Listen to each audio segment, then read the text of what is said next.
Hello everyone, it is Samantha and I am here today to share with you guys my anticipated releases for 2022. As you guys may have gathered from my videos recently, I've really gotten, more into reading than I have the past 2 years, read more last year than I did in 2018, 19, and 20. So as part of that, I've gotten more into keeping up with anticipated releases and books that are coming out and all of that good stuff. So I have quite a few books this year that I am looking forward to coming out. They're all fantasy and I am going to share them with you guys now. So once upon a time when I first started my YouTube channel, I used to try to look at synopses of books and then paraphrase it. And then I realized, you know what, the synopsis of the book is there for a reason. It's what I read, that's what got me interested in the book, so forgive me, I'm just going to read a little bit of the synopsis of each book that I'm sharing with you guys and tell you why I'm interested in it instead. So that being said, the first book on this list is The Starless Crown by James Rollins. This one at the time of filming is actually already out. It came out on January 4th. The description of the book is as follows. A gifted student foretells an apocalypse. Her reward is the sentence of death. Fleeing into the unknown, she is drawn into a team of outcasts. A broken soldier who once again takes up the weapons he's forbidden to wield and carves a trail back home. A drunken prince who steps out from his beloved brother's shadow and claims a purpose of his own. An imprisoned thief who escapes the crushing dark and discovers a gleaming artifact, one that will ignite a power struggle across the globe. On the run, hunted by enemies old and new, they must learn to trust each other in order to survive in a world evolved in a strange, beautiful, and deadly ways, and uncover ancient secrets that hold the key to their salvation. Why this book intrigues me? Because I love a morally gray band of heroes, and if this doesn't equal a morally gray band of heroes, I don't know what does.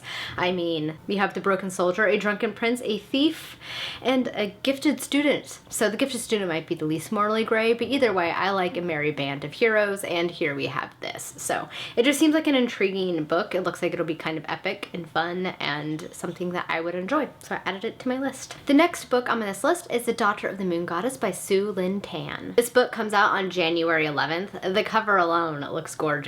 The synopsis for this book is as follows. Growing up on the moon, Xingyin is accustomed to solitude, unaware that she is being hidden from the powerful celestial emperor who exiled her mother for stealing his elixir of immortality. But when Xingyin's magic flares and her existence is discovered, she is forced to flee her home, leaving her mother behind.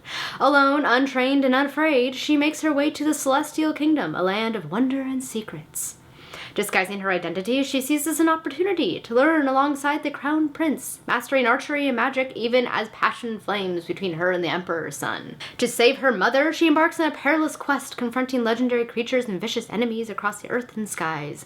When treachery looms and forbidden magic threatens the kingdom, however, she must challenge the ruthless Celestial Emperor for her dream, striking a dangerous bargain in which she is torn between losing all she loves or plunging the realm into chaos. I want to read this book for multiple reasons. One, it's based on Asian culture and mythology, which you don't see a whole lot of in fantasy, though it is becoming increasingly more common. Number two, it just sounds epic. Number three, it just sounds really atmospheric. Number four, I just love everything that has to do with the stars, celestial, anything. Like, if you know me, then you will know that I'm kind of obsessed with stars. I see star earrings, a star blanket, I have a star coat. Like, I just love stars. So, needless to say, I was intrigued. My number 3 anticipated release is The Amber Crown by Jacey Bedford. This book also comes out on January 11th, and the synopsis is as follows.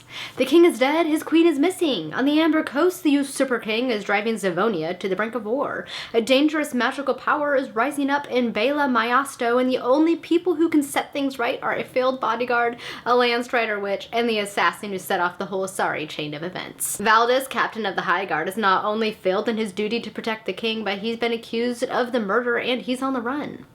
He's sworn to seek justice, but his king sets him another task from beyond the grave.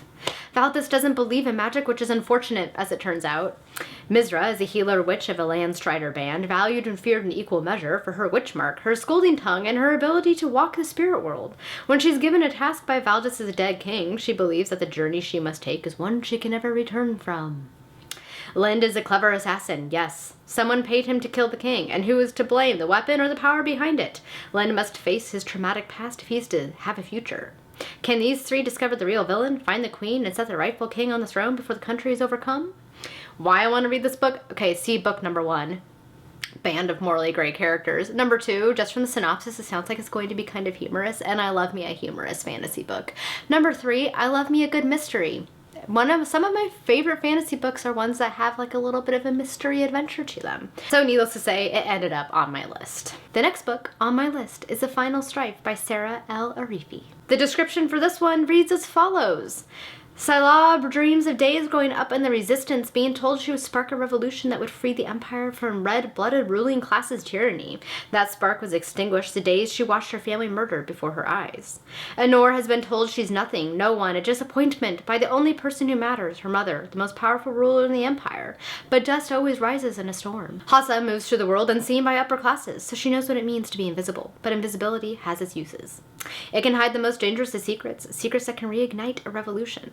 As the Empire begins a set of trials of combat and skill designed to find its new leaders, the stage is set for blood to flow, power to shift, and cities to burn. I want to read this book because it is based on Middle Eastern mythology and culture. The author was also raised in the Middle East, so she incorporates some of that into the story. The story itself sounds pretty epic. Who doesn't love a revolution when you have both the ruling classes and the lower classes represented in the story as character perspectives?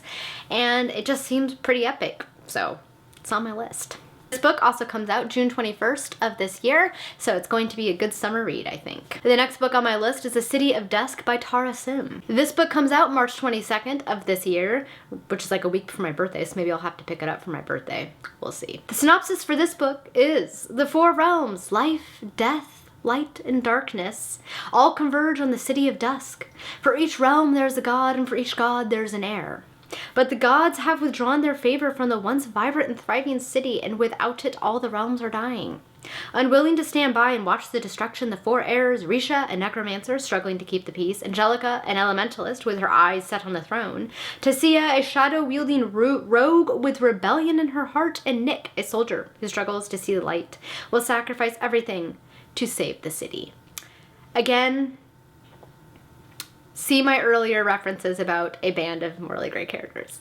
So it sounds pretty epic. Also, I love fantasy stories that show the gods and like them meddling with human affairs. Like Tamara Pierce, one of my favorite authors growing up, definitely incorporates this trope. One of my favorite series from last year also incorporates this trope. So when I saw that I had to do with the gods and people and like mortals, I was like, yes, please. Check, check, check. So on the list. Next up on this list is Spear by Nicola Griffin. This book comes out April 19th, and the description is as follows. She grows up in the wild wood in a cave with her mother, but visions of a faraway lake drift to her on the spring breeze scented with promise. And when she hears a traveler speak of Artos, king of Care, Lyon, she decides her future lies at his court. So, brimming with magic and eager to test her strength, she breaks her covenant with her mother and sets out on her bonny gelding for Caer Lyon.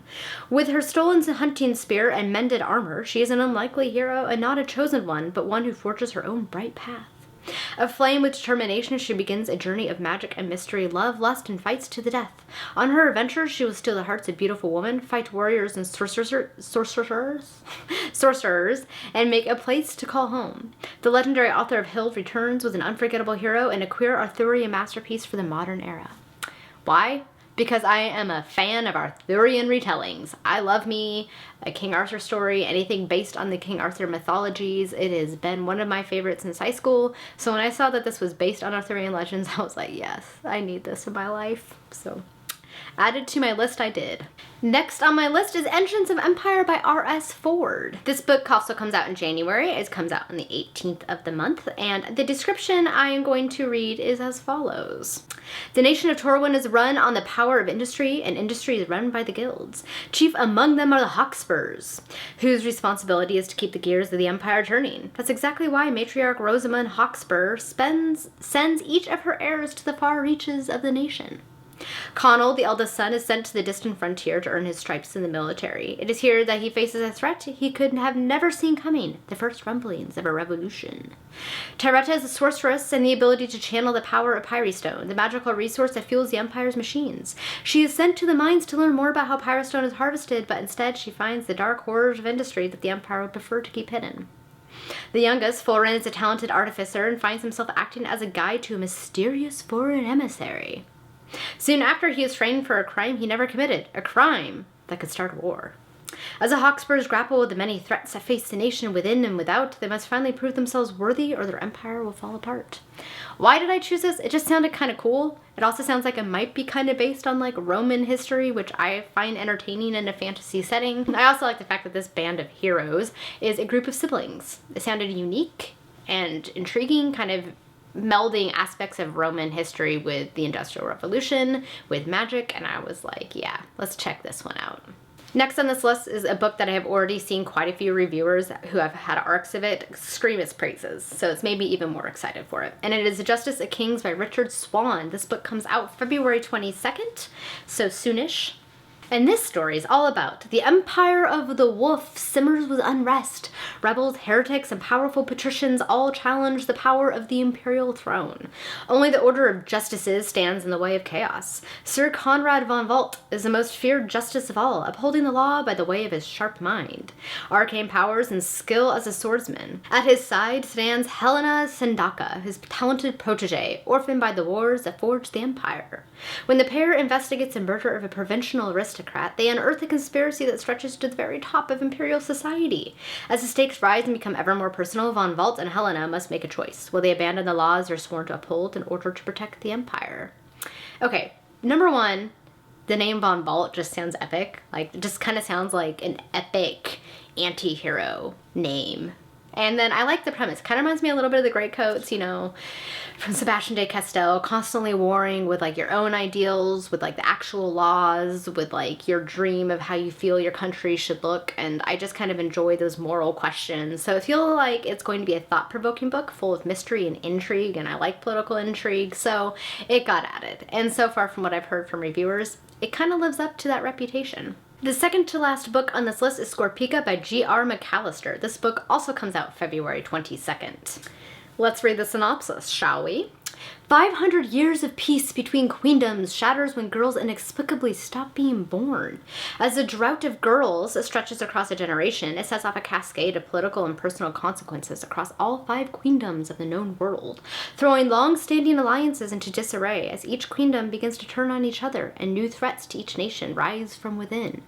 Uniting the stories of women from across the queendoms, this propulsive, gripping epic fantasy follows a warrior queen who must rise from childbirth bed to fight for her life and her throne, a healer in hiding desperate to protect the secret of her daughter's explosive power, a queen whose desperation to retain control leads her to risk using the darkest magic, a near-immortal sorcerer, demigod powerful enough to remake the world for her own ends, and the generation of last-born girls, the ones born just before the drought who must bear the hopes and traditions of their nations if the queendoms are to survive.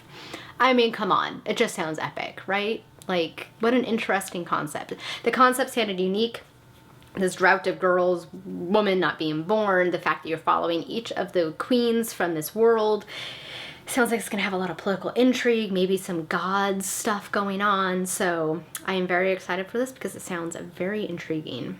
And the last book on this list is not coming out until October. Funny enough, my sister's birthday, October 13th, and it is the 4th book in the Morrigan Crow series, Silverborn. I love the Morrigan Crow series. I'm very sad we didn't get a book last year, so I'm very excited we're going to be getting a book this year, and I cannot wait to see where the adventures of Morrigan Crow go from here. So I definitely recommend this series if you haven't checked it out. It is middle grade, but it's a lot of fun. It's probably one of my favorite middle grade series ever. Alright guys, that is it for this video on my anticipated releases for this year.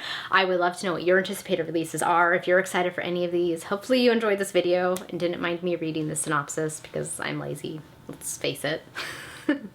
Thank you guys so much for watching. I hope you all have a wonderful day. Until next time, happy reading. Bye!